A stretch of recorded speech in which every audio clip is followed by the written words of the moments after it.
Hezbollah has escalated its military aggression, launching an alarming number of rocket attacks against Israel.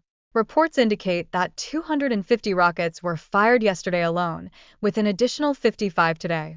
This series of attacks not only underscores the tensions between the two entities, but also puts civilians in northern Israel in a precarious position, highlighting the human cost of this ongoing conflict. In response, Israel has mobilized its military capabilities to target Hezbollah's weapon facilities, successfully striking over 1,600 sites. This heavy retaliation indicates not merely a desire for temporary reprisal, but a commitment to dismantling Hezbollah's military infrastructure. However, the repercussions of this military engagement have been harrowing, particularly as reports emerge of significant casualties, notably among vulnerable populations such as women and children.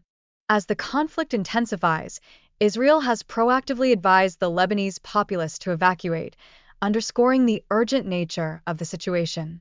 Importantly, Israeli officials have sought to clarify that their military actions are specifically targeted at Hezbollah and not against the Lebanese people themselves.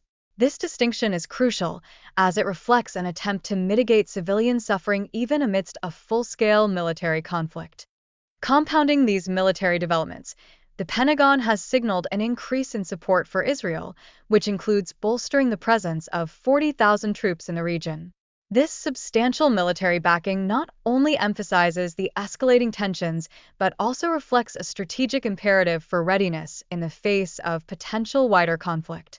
It raises questions about the role of international powers in regional disputes and their implications for global stability. The humanitarian ramifications of this conflict have been dire, with over 100,000 Israelis rendered homeless and thousands of homes reduced to rubble.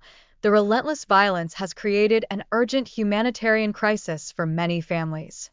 The tragic reality of displacement and loss emphasizes the necessity of addressing the human element in this conflict, urging a broader dialogue around the long-term consequences of military actions. Amidst this turmoil, Ambassador Michael Oren underscores the importance of historical context, suggesting that past escalations have oftentimes paved the way for resolutions. He presents a compelling argument for strong military responses as a means to deter persistent threats, echoing a broader belief that a decisive show of force may be essential to achieving stability in the region. Furthermore, Hezbollah's strategy involves utilizing civilians as human shields, a tactic that complicates Israel's operational landscape and raises profound ethical dilemmas. This predicament invites critical questions surrounding accountability for civilian casualties during military operations, pressing the international community to grapple with the moral implications of warfare in densely populated areas. Meanwhile, the Biden administration's diplomatic endeavors in the Middle East have not been met without criticism, particularly in relation to their perceived ineffectiveness.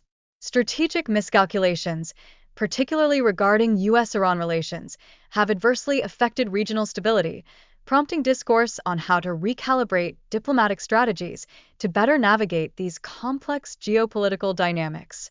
A deeper examination of the historical context illustrates a recurring theme of U.S. involvement leading to patterns of unsuccessful diplomatic resolutions.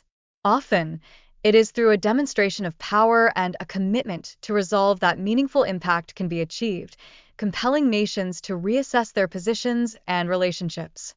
Moreover, the withdrawal of American forces from the region has led to a palpable reduction in U.S. influence. This shift fosters an environment where allies may feel increasingly vulnerable, while adversaries like Iran are emboldened. The cyclical nature of instability that ensues from a lack of presence demands careful analysis and strategic foresight. In contrast, the successful peace agreements with Jordan and Egypt illustrate the critical role of military strength and strategic success in fostering lasting peace. These historical precedents indicate that a display of power can indeed catalyze diplomatic solutions, challenging the notion that peace can exist without preparation for conflict. Ultimately, the principle that one must be prepared for conflict to secure peace emerges as a recurring theme. A resolute stance against extremism not only enhances the pursuit of peace, but also facilitates cooperation among regional countries, pushing them towards a collaborative future. In this complex landscape, It is essential to remain cognizant of the delicate balance between military action and diplomatic engagement.